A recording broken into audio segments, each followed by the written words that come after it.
Now Rutherford's model of atom. Rutherford साहब ने atom कैसा होता है तो रदरफोर्ड ने क्या बताया अपने जो अल्फा पार्टिकल स्कैटरिंग एक्सपेरिमेंट के बेसिस पर एटम कैसा होता है, कैसा स्वरूप होता है एटम का, इसके बारे में ये रदरफोर्ड साहब का मॉडल है. इन this model mass of the atom leaving mass of electrons and its whole positive charge are concentrated at the center of the atom in a nucleus of radius about 10 to the power minus 15 metre. छोटे से nucleus में ही इन्होंने कहा है कि atom का जो मास है इलेक्ट्रॉन्स के मास को छोड़ करके और इसका पॉजिटिव चार्ज एक छोटे से स्पेस में रहता है जिसको हम कहते हैं न्यूक्लियस. और around the nucleus are distributed the electrons in a halo sphere of radius 10⁻⁻10 metre. और ये वही एटम का जो साइज है 10⁻⁻10 मीटर. इसमें जो इलेक्ट्रॉन्स हैं डिस्ट्रीब्यूटेड हैं, ये देखिए ये इलेक्ट्रॉन, ये इलेक्ट्रॉन, ये इलेक्ट्रॉन, ये इलेक्ट्रॉन, ये इलेक्ट्रॉन, ये इलेक्ट्रॉन, इस तरीके से इलेक्ट्रॉन्स इसमें डिस्ट्रीब्यूटेड हैं. The total negative charge of electrons is equal to the positive charge of the nucleus. तो टोटल नेगेटिव चार्ज है पॉजिटिव चार्ज के बराबर होता है. The atom as a whole being electrically neutral, ताकि एटम जो है ये उदासीन होता है, इलेक्ट्रिकली न्यूट्रल होता है. और क्या सोचा रदरफोर्ड साहब ने? Rutherford assumed that electrons in atom are not stationary, जबकि इससे पहले थॉमसन ने क्या कहा था? स्टेशनरी है. Electrons in the atom are not stationary. If they were so they would be pulled into the nucleus due to strong electrostatic attraction. अगर ये इलेक्ट्रॉन स्टेशनरी होते तो न्यूक्लियस इनको खींच लेता और ये एटम का स्वरूप नष्ट हो जाता.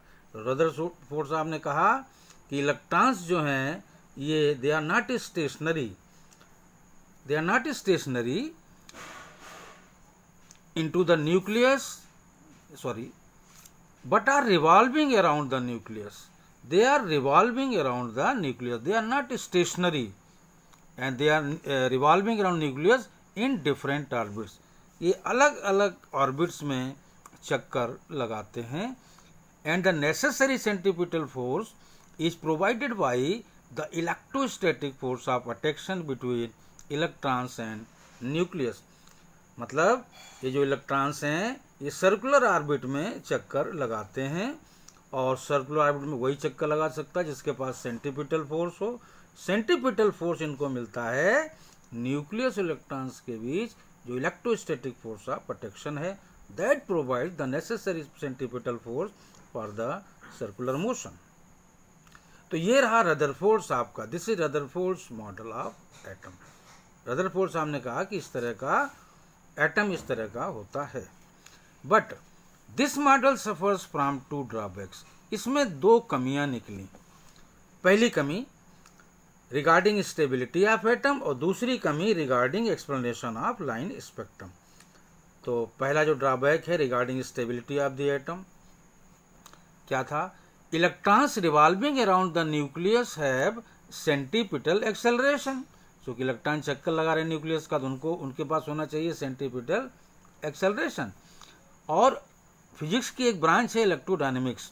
तो according to electrodynamics accelerated charge particle, ध्यान दीजिए, accelerated charge particles always radiate energy यानी इलेक्ट्रोमैग्नेटिक वेव. चूंकि इलेक्ट्रॉन्स चक्कर लगा रहे हैं एक्सेलरेशन होगा और एक्सेलरेटेड चार्ज पार्टिकल हमेशा एनर्जी इमिट किया करते हैं. Hence electromagnetic waves should be continuously radiated by the revolving electrons. तो लगातार, चूंकि इलेक्ट्रॉन लगातार चक्कर लगा रहा है तो इसलिए लगातार कंटिन्यूअसली जो है वो इलेक्ट्रोमैग्नेटिक वेव्स इमिट होती रहेंगी. Due to this continuous loss of energy of the electrons.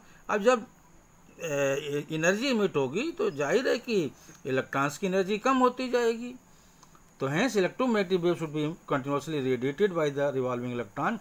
Due to this continuous loss of energy of the electrons, the radii of their orbits should be continuously decreasing. जाहिर है कि उनकी radius भी कम होती जाएगी, and ultimately the electron should fall into the nucleus.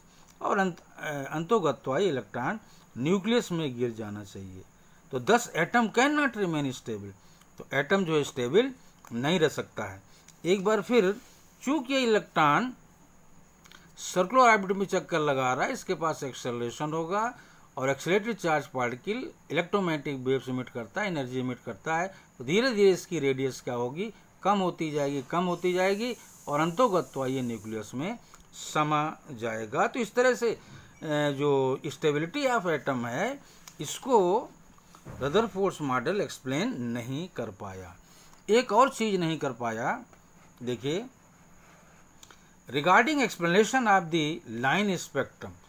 अगर मैं spectrum लूं तो मुझे लाइन स्पेक्ट्रम मिलता है, तो उसको ये एक्सप्लेन नहीं कर पाया. क्यों?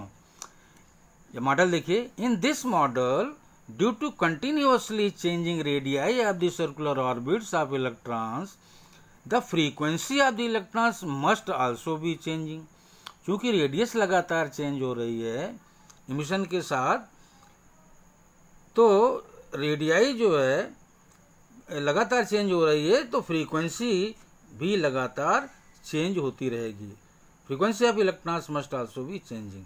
सो electrons will radiate electromagnetic waves of all frequencies. हर तरह की फ्रीक्वेंसीज ये इमिट करेंगे, और जब हर तरह की फ्रीक्वेंसी इमिट करेंगे तो स्पेक्ट्रम विल बी कंटिन्यूअस. तो मुझे मिलना चाहिए कंटिन्यूअस स्पेक्ट्रम, यानी जिसमें बीच में कोई गैप ना हो. But atomic spectra are not continuous. अगर एटॉमिक स्पेक्ट्रा बनाए, they are not continuous. They have many sharp lines. बहुत सी लाइंस मिलती हैं, and each line has a particular frequency. So, an atom should radiate waves of some definite frequencies only and not of all frequencies. तो atom को क्या करना चाहिए कि कुछ डेफिनेट फ्रीक्वेंसी की वेव्स को इमिट करना चाहिए, हर तरह की फ्रीक्वेंसीज को नहीं इमिट करना चाहिए. तो thus Rutherford model was unable to explain the line spectrum. ये कमी है इसकी कि रदरफोर्ड का जो एटॉमिक मॉडल है, ये लाइन स्पेक्ट्रम मिलता है, इस चीज को एक्सप्लेन नहीं कर पाया.